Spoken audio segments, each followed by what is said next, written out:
So before getting started on the tote bags, I think it's important to show you my prototype. I know it looks kind of crazy, but I just put some keychains together and I pinned the sides to, try to get an idea. And so now with the size figured out, I could go ahead and cut out my different squares and different sizes that I was going to use. And now, of course, it's important to iron your material. That way the measurements can come out good. Otherwise, when you're sewing and making those seams, the product can come out uneven on one side because of the fabric being folded. So it's just best to iron it, especially considering all the hard work that it takes to make a new product. So that's what I did with all the pieces. I cut them out and then I put my iron onto them so I can go ahead and flatten them out. So that included the exterior lining, the inner linings, and I repeated the process for the front and the back of the products. It does take a little bit of extra time, but it's definitely worth it, because I can tell you there's been times where I'm sewing a project and I skip the step of ironing the fabric, and then once I'm done with the product, I regret it because I'm like, wow, this doesn't look correctly. Especially when you're adding like an interfacing, it can kind of like like jumble all together. So overall, just make sure that you're ironing all the pieces, especially the small stuff. Again, it's just so your time is worth it when you're done and the product is finished. And now that my pieces were ironed out, I could go ahead to proceed and add the interfacing. Now I know there's a lot of different brands and different options that you could go with, but in case you're curious, I do buy mine from Amazon. It comes in a roll, and then of course I just cut out whatever size I need. When I'm working with projects, I do make sure that the cut of the interfacing is a little bit smaller. That way it's not hanging over the edge, but rather just within, and so I can iron it with ease. And so I ironed both pieces together. That was for the front side. I try to go kind of slowly with it. I don't go too quick. That way the glue really adheres, with the heat working on it. And of course, rotating it to get all the edges too, because if you don't press it long enough, it starts to like lift up, and of course you don't want that, because otherwise it's not working properly. It's supposed to give it a sturdiness. And I had just learned about interfacing when I actually started making more products for my business, because before I would just take like cotton balls and I would like undo them to try to give it like some kind of sturdiness to pouches. But interfacing does exist in case you're not exposed to it or not that familiar with it. I know there's also a padding that's like an interfacing. I haven't used that yet. So right here, you'll see me using the interfacing plus, this sheet of padding. That's what I would call it.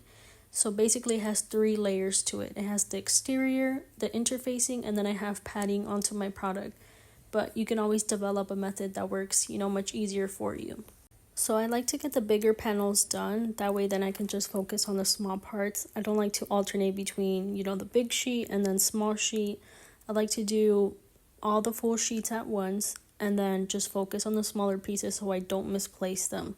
Because as you can see, this is a really big difference compared to the last square sheets that I was working on. And so in this step, what I'm doing is I'm creating what's going to be like a little tie for the bag at the top of it.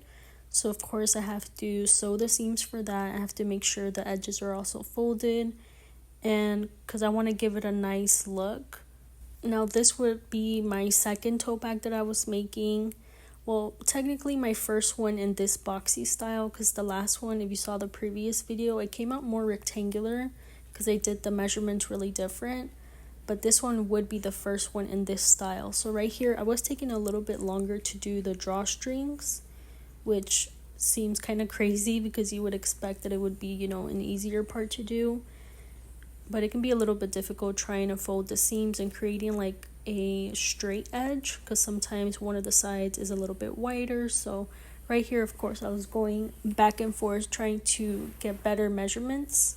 But once I finally did figure it out, I was able to go ahead and now get the heat applied onto the products so it can give it a firm shape, and I would be ready to sew alongside of it. And that's what you'll see me doing in a little bit. Again, I really do care about how the products come out, so that's why I was focusing a little bit, too much on this aspect of it. But it's just practice, like with any other project that you end up doing, and that's what it was for me. This next part is basically the same as the last little clip where I was focusing on the drawstrings. Here, what I'm working on is the bag handles. Again, these are smaller pieces, in the sense that they are just longer and not as wide as the square sheets. So that's what I'm doing in this process, trying to get a straight edge because I want to, to come out great.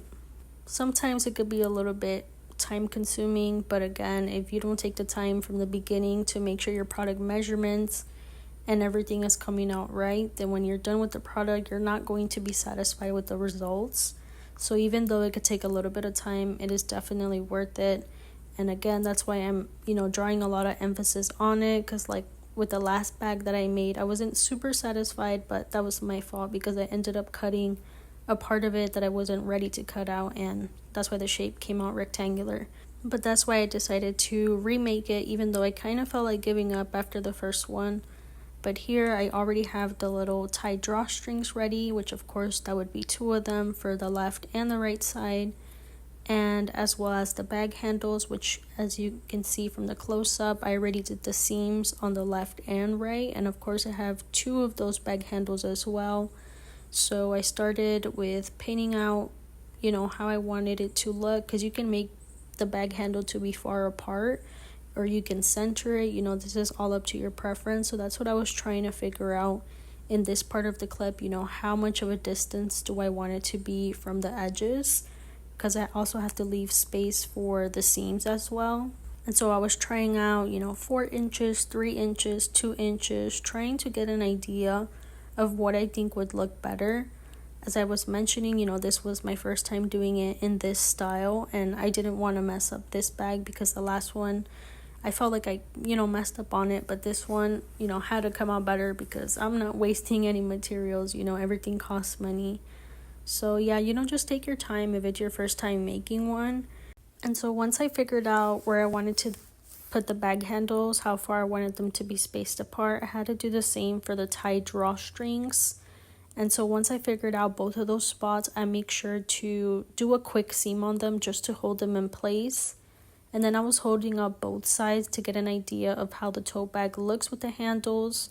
Because one thing that you have to consider about the handles is how long do you want it to be? Like when it's hanging on somebody's shoulder, how much gap do you want there to be? Because it could be really tight, or it could, fall a little bit lower. It's really going to affect the way that the tote bag looks.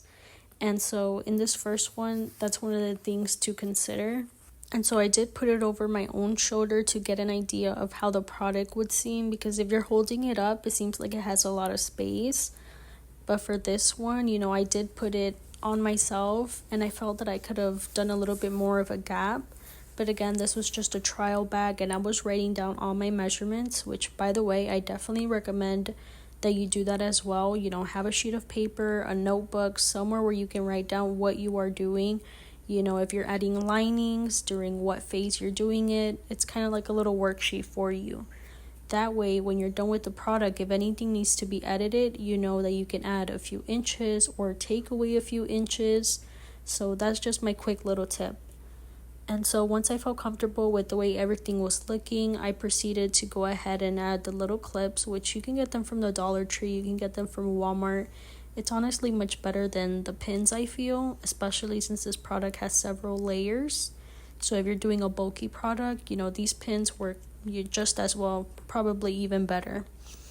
And yeah, so these help me to do a quick seam around it to hold everything in place, because again, you want to get those straight edges, because it is not fun having to take out a seam if it doesn't come out, correctly. Like if it comes out crooked, that's not fun to have to go over that. And having little drawers does help out to keep all your products in place. And one of my favorite parts that lets me know I'm almost done with the project is having to unfold everything once I've done the seams. Now, it's not uncommon that maybe something didn't get sewed. Like right here, you're going to see there's a little bit of a gap. So of course, that's an easy fix. I just have to do another seam, but a little bit closer to seal that off. But I went ahead to see if the drawstrings did match in size, which I had already measured everything, so I knew it was going to come out great. But it was just that one little corner that I had to fix. And so I made sure to do that, which would mean that I would have to go back to my sewing machine and invert everything. But that's okay, because as a sewer, you already know that it's not always going to come out perfect the first time. But once I got that fixed, I was ready to make the final seam, which is at the top. This is one of my favorite parts.